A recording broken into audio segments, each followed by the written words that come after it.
No vídeo de hoje a gente vai falar um pouco de como surgiu o conceito de átomo. Hoje em dia a gente tem o conceito de átomo fortemente incorporado na nossa cultura, né? A gente pensa o átomo com muita tranquilidade, né? Falou em átomo, você já associa, você tem um modelo de átomo associado aí na sua cabeça, né? Mas você sabe de onde veio o átomo? De onde vem esse conceito? Como ele surgiu? Você sabia que o átomo ele apareceu e depois ele teve que desaparecer na história do pensamento humano?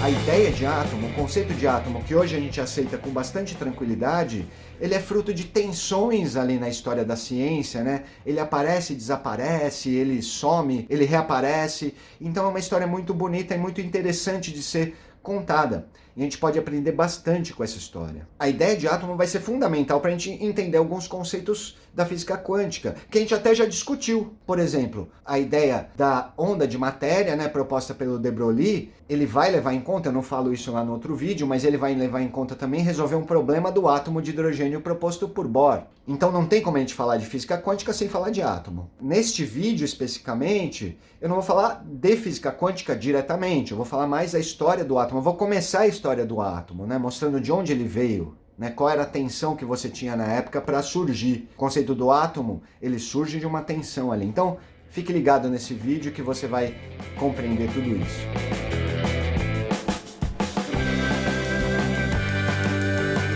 Para compreender como surgiu o conceito de átomo, como ele apareceu pela primeira vez, esse conceito que é bastante sofisticado, a gente tem que entender o que estava acontecendo lá na Grécia, no século VI a.C. Então a gente vai fazer um retorno no tempo aí, quais eram os grandes sistemas de pensamento. Eu já tinha 2 sistemas de pensamento ali na Grécia Antiga, e foi a partir desses 2 sistemas de pensamento que surge a ideia de átomo.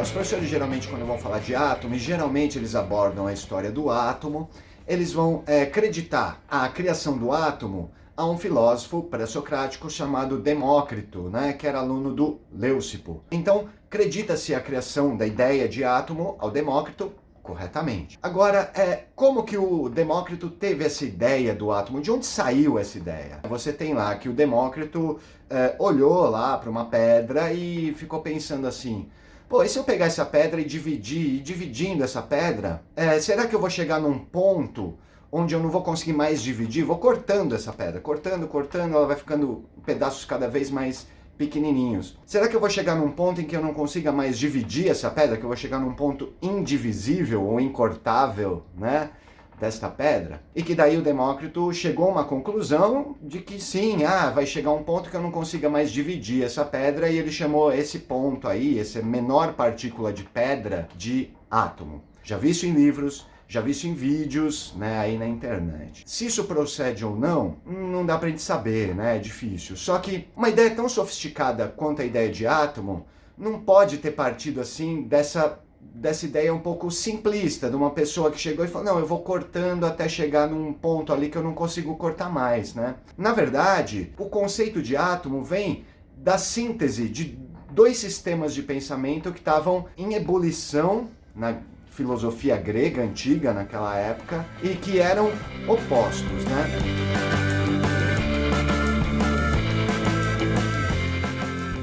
Bom, lá no século VI a.C., que foi quando Demócrito propõe o conceito, a ideia de átomo, você tinha 2 sistemas de pensamento na Grécia Antiga de visões de mundo completamente opostas. Um desses sistemas era do Parmênides. A ideia, a forma que o Parmênides pensava o mundo era uma forma de uma imutabilidade, né? Era um ser que não mudava, não se transformava, ele era único, infinito e imóvel. Aí você deve pensar assim, né? Pô, esse Parmênides aí nada a ver, né? Porque basta olhar para o mundo, basta olhar para a natureza que você vai ver que a natureza está em constante transformação, né? Só que aí o Parmênides argumentava assim: não, essa transformação que a gente vê, essa mudança e esse movimento que a gente vê no mundo o tempo todo, ele na verdade é ilusório, né? O que existe é o ser único, infinito e imutável. Eu não estou sendo muito rigoroso, eu não sou filósofo, né? Eu recomendo até que vocês assistam, existem outros vídeos falando do pensamento do Parmênides e do Heráclito, que eu vou falar logo em seguida, mas eu estou dando ênfase porque a gente quer discutir neste vídeo. Então você tinha essa ideia do Parmênides, do ser único, imutável, e de que as mudanças, as transformações que a gente vê no mundo não são nada além do que ilusões dos nossos sentidos. Você sabe que essa ideia vai permear a física e até hoje, né? A gente tem leis ali de conservação que são importantíssimas na física e que vem de uma ideia de uma coisa que ela é única e imutável, como por exemplo a energia. Por mais que ocorram as transformações, você tem uma coisa ali que nunca se modifica, mesmo havendo transformações. Enfim, a gente vai discutir isso em outros momentos. Além do Parmênides, que era esse sistema de mundo do ser único e imutável, para o Parmênides você tinha o ser e o não ser. Então, ou a coisa é, ou a coisa não é. O que é, é. O que não é, não é. De forma que você não tinha transformações. É ou não é. Em contraposição a esse sistema de pensamento do Parmênides, você tinha o Heráclito. O Heráclito dizia exatamente o oposto do Parmênides. No mundo, você não tem nada que é. As coisas estão em constante transformação, em contínuo movimento, né? Então, por exemplo, você não pode nunca, jamais você consegue entrar num rio, no mesmo rio duas vezes, porque aquela água já passou e nunca mais você vai ter acesso àquela mesma água. Quando você entra naquele rio de novo, já é uma outra água em outras condições. Então, para o Heráclito, o mundo está em constante transformação, em constante movimento. O que condiz bastante com a nossa observação superficial ali, né, do mundo. A gente vê esse movimento, essas transformações constantemente. Então, para o Heráclito, nada permanece idêntico, tudo se transforma. E ele explicava o mundo como sendo essa transformação constante em que nada para, nada permanece igual. Se a gente for pensar bem, era exatamente uma ideia oposta ao Parmênides, né? Parmênides falava, não, na verdade nada se transforma, nada se movimenta, eu tenho uma imutabilidade. E essa ilusão de movimento, de transformação, de deterioração das coisas é uma ilusão dos nossos sentidos. Aí aparece quem? O Demócrito. E a beleza do conceito do átomo, e por isso que eu estou fazendo um vídeo só para falar, né, desses primórdios do átomo, está na forma como o Demócrito resolve essa tensão, né? Na verdade, ele não resolve completamente, essa tensão é muito mais profunda. Mas quando ele propõe um conceito de átomo, quando ele propõe o conceito de que eu tenho alguma coisa que pode ser cortada, qualquer coisa, né, que eu posso cortar, mas vai chegar uma hora que eu não consigo cortar mais, que eu vou ter uma partícula daquela coisa que é incortável, não existe essa palavra na língua portuguesa, né? Que é indivisível. E a palavra átomo, ela vem do grego, e ela significa exatamente isso, aquilo que não pode ser cortado, aquilo que não pode ser dividido. Átomo, aquilo que não pode ser cortado. O átomo, então, o que o Demócrito fala? Se eu for cortando a pedra lá, eu vou chegar numa parte que ela é indivisível. Essa ideia não é nada trivial, pessoal. Essa ideia não pode ter vindo do nada, como a gente está vendo aqui. Ela vem justamente dessa tensão que existia entre essas duas filosofias. Então, eu cortei, mas chegou a um ponto que eu não consigo cortar mais. Né? Por que eu não consigo cortar mais? O Demócrito, ele vai incorporar a ideia do Parmênides, né? De que você tem que ter alguma coisa que seja a essência daquilo.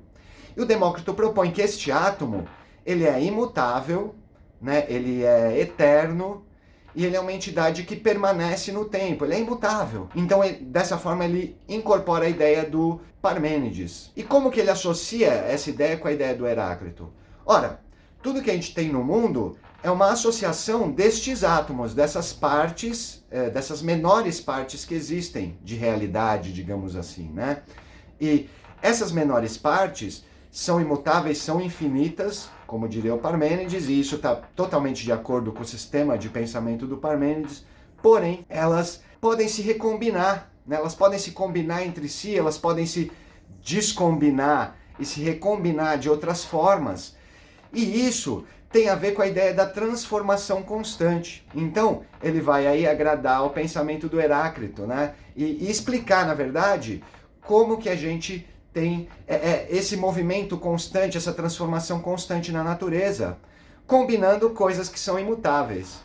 Sacaram? Entenderam a ideia do Demócrito? Que genial! Quando você pensa no átomo, você pensa numa ideia que surgiu lá na Grécia Antiga. A gente vai estudar o átomo com bastante cuidado, né, com bastante profundidade, a gente vai ver que a ideia vai se modificar muito no decorrer da história até chegar no átomo quântico, né, que a gente não vai chegar nesse vídeo não, a gente vai demorar alguns vídeos até chegar no átomo quântico.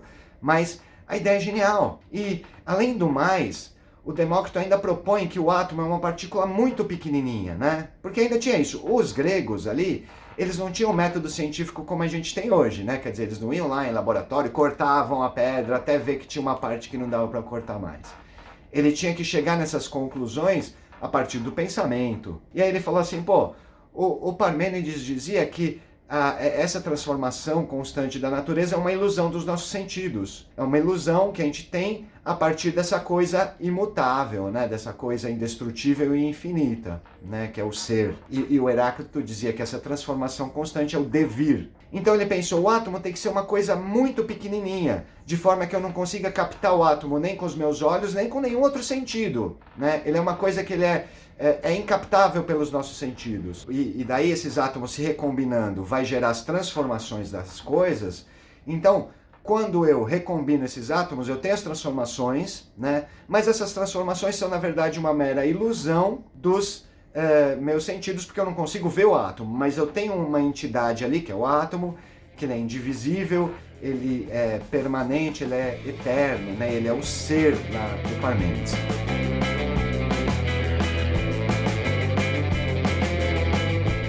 Quando surge essa ideia do Demócrito, parece então uma forma de pensamento na filosofia grega antiga que a gente vai chamar de atomismo. E o pessoal pirou no atomismo, né? O próprio Platão vai falar do atomismo, né? Ele vai, de alguma forma, incorporar o atomismo, né? E tantos outros filósofos, né? Que é essa ideia de que tudo, todas as coisas, e daí quando a gente fala da filosofia grega, era tudo mesmo, né? Inclusive o Demócrito, ele explicava a vida e a morte dentro do atomismo, né? Como sendo a vida a organização dos átomos, né? E a morte, a desorganização desses átomos, dessas entidades, né? De forma que o Demócrito cria o atomismo como sendo um sistema para explicar o mundo como um todo, né? Para explicar tudo. Era um sistema de pensamento que era explicado por coisas, por partículas, digamos assim, né? Hoje em dia a gente diria partículas, que se organizam e desorganizam, formando tudo, absolutamente tudo. Isso vai ser um problema lá na Idade Média, por isso que o atomismo vai ser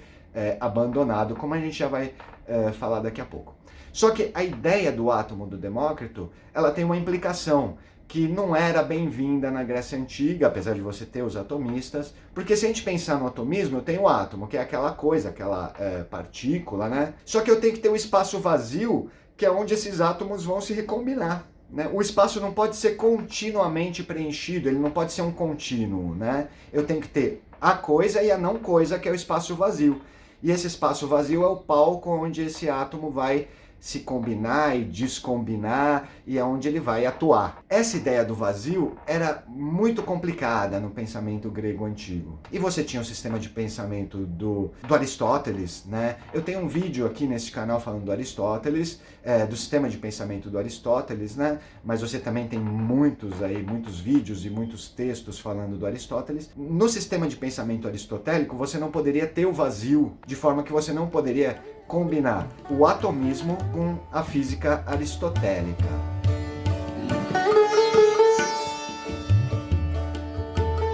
Na mesma época, você tinha o mesmo conceito de átomo, exatamente igual, sendo desenvolvido lá na Índia, né? Você tinha 3 escolas de pensamento indianas que estavam desenvolvendo o conceito de átomo muito parecido com o conceito grego de átomo, né? Então você tinha o budismo indiano pensando nisso, você tinha os jaunistas, uma pequena diferença que eu já vou falar, e você tinha uma escola ainda mais antiga, que eu não me lembro o nome agora, também desenvolvendo um conceito de átomo muito parecido.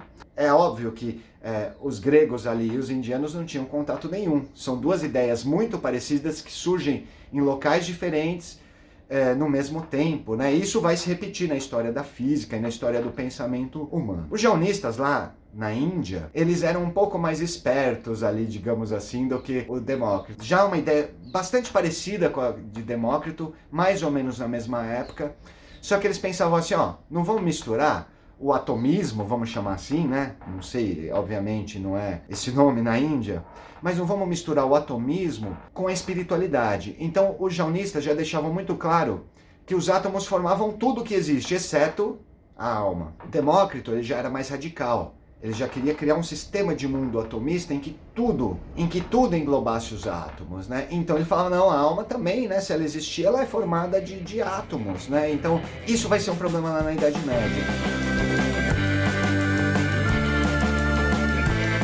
Chega na Idade Média, o que a gente tem? A gente tem uma Europa dominada pela Igreja Católica, né? Dominada pelo cristianismo. E no cristianismo você tem a ideia da alma. E você pensar a alma como sendo composta dessas partículas aí, o que você tem como essência? A partícula em si, e não a alma, não o espírito. Isso era muito problemático para a Igreja Católica. Então, e por causa disso e por causa de um monte de outros problemas, por exemplo, o geocentrismo, a Igreja Católica vai adotar como filosofia dominante a filosofia aristotélica e vai abandonar completamente o atomismo, porque entendia-se que o atomismo era uma ciência herege, digamos assim, porque ela tinha uma visão materialista mesmo de alma, mesmo tendo ali você pode incorporar um espiritualismo no atomismo, né? O atomismo não exclui o espiritualismo, porém a Igreja Católica via ali um perigo para o seu sistema de pensamento, né?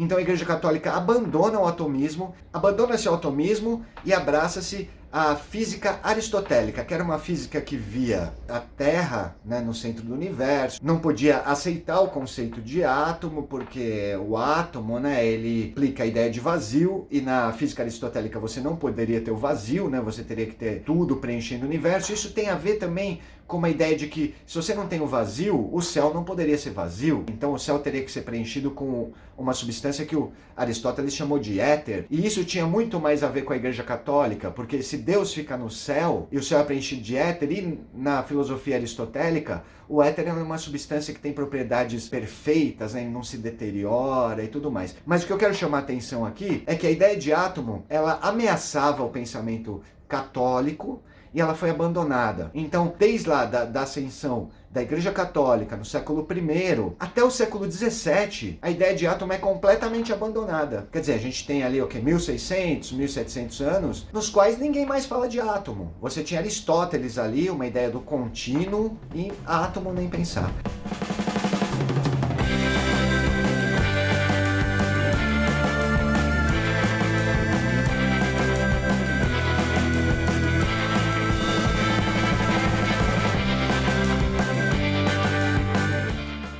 Muito obrigado e até a próxima.